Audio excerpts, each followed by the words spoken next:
Welcome to the Buff Potato. My name is Abongile, and today we'll be doing an audio review. Why? Because we had technical difficulties. Those difficulties were technically we couldn't get the camera to work. Today we'll be doing a review of Wonder Woman. Wonder Woman is the origin story of the superhero Wonder Woman, or Diane Prince, who one day discovers a person infiltrating the island which is inhabited only by women who claim to be cloned by the Greek gods. Wonder Woman discovers this man, takes him to shore, has the whole "Are you an angel?" scene. They don't really say that, but it kind of looks like that.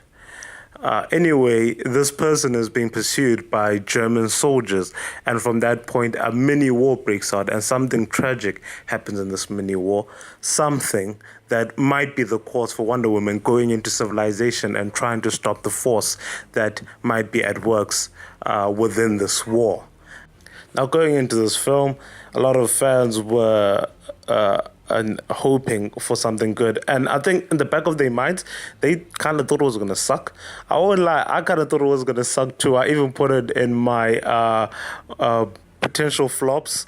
It wasn't a flop, and I remember I did say potential flop, and at the end I did say that these movies could be good, and I was talking about Wonder Woman when I said that. The other films, okay, let me not say anything yet, but anyway, I thought the movie was pretty good. I thought it was enjoyable, especially in the second act. The second act was really nice. The first act was your typical origin story, quite simple. She's a kid, she's learning about ideals, and, she escapes, her island so she can discover, what's, causing this war, and probably even discover herself.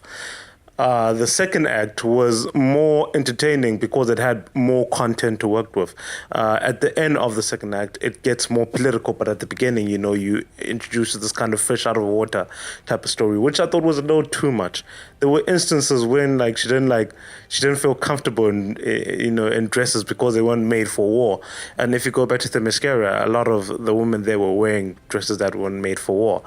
She was even confused at revolving doors, which I think if you look at the mechanics of a revolving door, I think you would kind of understand. I thought they made her seem a little too primitive. She was also carrying around her sword and her shield, which I thought was a little weird, but that's just nitpicks. Aside from that, the second act was very enjoyable, actually. It was closer to being a war film than being a superhero film. There's also an awesome scene that has something to do with No Man's Land. No Man's Land being a battleground where, people don't cross. There's a cool scene that happens there. Then there's some cool fight scenes. And then the third act, that's when it all goes wrong with this movie. The third act kind of turns into this CGI hectic mess of a movie, and I thought the revelation of the villain was a little too rushed, or maybe not rushed, maybe a little too kind of unnecessary. It was, there was the Ares wasn't your typical villain that was like, I'm just here to destroy. I mean, he had his own, ideologies that had something to do with humanity for why he was doing what he was doing. But aside from that, I didn't find him necessary, just like the other villains. There's a Dr. Poison too. She also was quite, she was so annoying. They might have called her Dr. Poisinio. It felt like she felt like a clumsy type of villain. Probably didn't belong there. Probably belonged in Austin Powers or something like that. Aside from that, the third act was a little too CGI for me. The lasso of truth was a little too shiny, and it felt a little too rushed. But the first and second act were probably the reasons why I didn't enjoy the third act.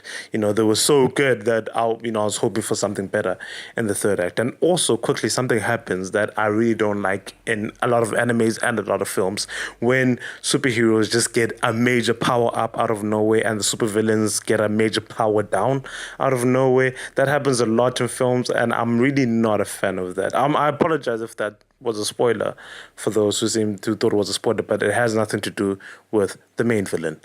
Aside from that, a very enjoyable film, a very colorful film. It looked very good. Gal Gadot's performance was really nice, and I enjoyed it for the most part. And because of that, in the Buff Potato, we decided to give Wonder Woman a 7.9 out of 10, which is not a bad score.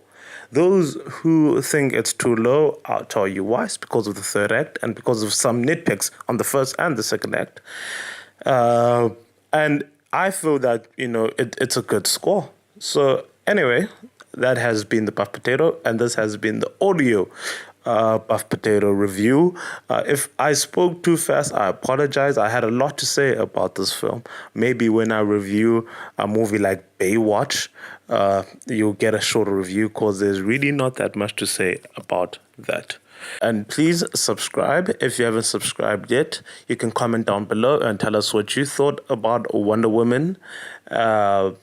Tell us if you're looking forward to the next Wonder Woman film, or if Wonder Woman has actually made you look forward to the Justice League film. Comment down below there, and we'll check you later.